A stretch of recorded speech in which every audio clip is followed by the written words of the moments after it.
नमस्ते. आज मी करत आहे कॅनव्हास बोर्डवरती फिशचं डिझाईन करत आहे.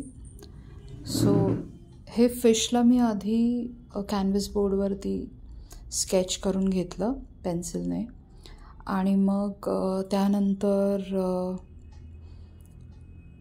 ॲक्रेलिक ब्लॅक कलर घेतला आहे आणि मग 000 नंबरच्या ब्रशने त्याला आउटलाईन करत आहे, डिझाईन्स करत आहे आणि मला हे करत असताना खूप मजा आली आहे. हा फिशचं डिझाईन केल्यानंतर ह्या व्हिडिओमध्ये फक्त आपण ते डिझाईन कशी आउटलाईन करत आहोत हे दाखवलेलं आहे या व्हिडिओमध्ये. नेक्स्ट व्हिडिओमध्ये तुम्हाला त्याला आपण कलर्समध्ये कसे फिलअप्स केलेले आहे आणि कलर्स कसे भरलेले आहेत हे बघायला मिळेल. प्लस हे पूर्ण पेंटिंग जे आहे त्याच्यामध्ये वेगळे आपण गोष्टी घेतल्यात. लोटस घेतलेला आहे, पिकॉक घेतलेला आहे, 2 कपल फिश टाईप असे 2 फिश घेतले आहेत.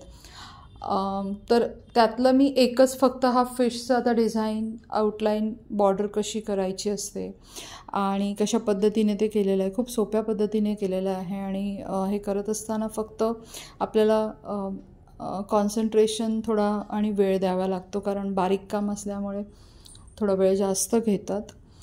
तर असे तुम्ही नॉर्मल पेपरवरतीही अगदी करू शकता, वॉटर कलर्समध्ये किंवा कॅनव्हास घेऊन तुम्ही ॲक्रेलिक कलर्समध्ये पण करू शकता.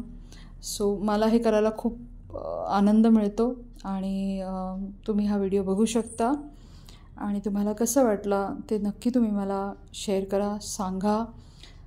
त्याचबरोबर आपण पुढच्या व्हिडिओमध्ये ह्याच्यामध्ये आपण कलर्स कसे वापरलेले आहेत आणि अजून पण एलिमेंट्स आहेत जसे पिकॉक आहे, लोटस आहे, त्याचेही व्हिडिओज तुम्हाला बघायला मिळतील. Thank you so much.